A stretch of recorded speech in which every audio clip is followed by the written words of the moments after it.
Je suis violoncelliste d'abord et puis luthier de chœur en fait depuis l'adolescence.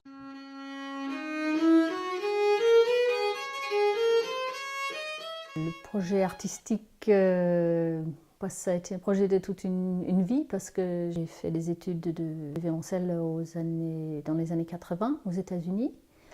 À ce moment-là, j'ai rencontré cette spécialité que j'ai maintenant qui s'appelle la musique ancienne, c'est-à-dire on s'intéresse à comment la musique était jouée, comment il aurait été entendu par les compositeurs quand ils l'ont écrit.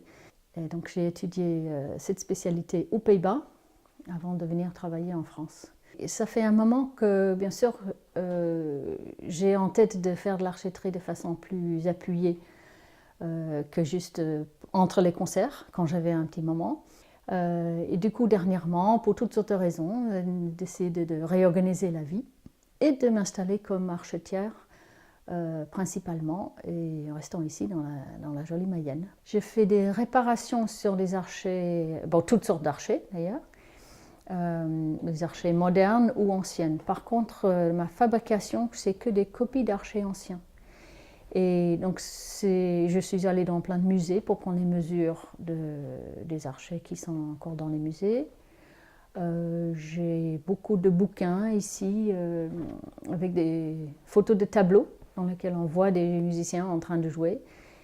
Et aussi, je joue depuis longtemps. Donc, on essaie de mettre ces trois informations ensemble pour donner un modèle d'archer qui a été possible, disons, à 1700 ou 1820 ou 1380, ou quelque chose comme ça. J'ai connu Créavenir par une visite à la banque pour ouvrir un compte. Et durant ce moment-là, mon conseiller m'a parlé de Créavenir. Créavenir m'a généreusement accordé 3 000 € pour l'achat des machines. Dans cette spécialité, on travaille surtout à la main, mais il y a quand même 2-3 étapes qu'on peut faire accélérer beaucoup.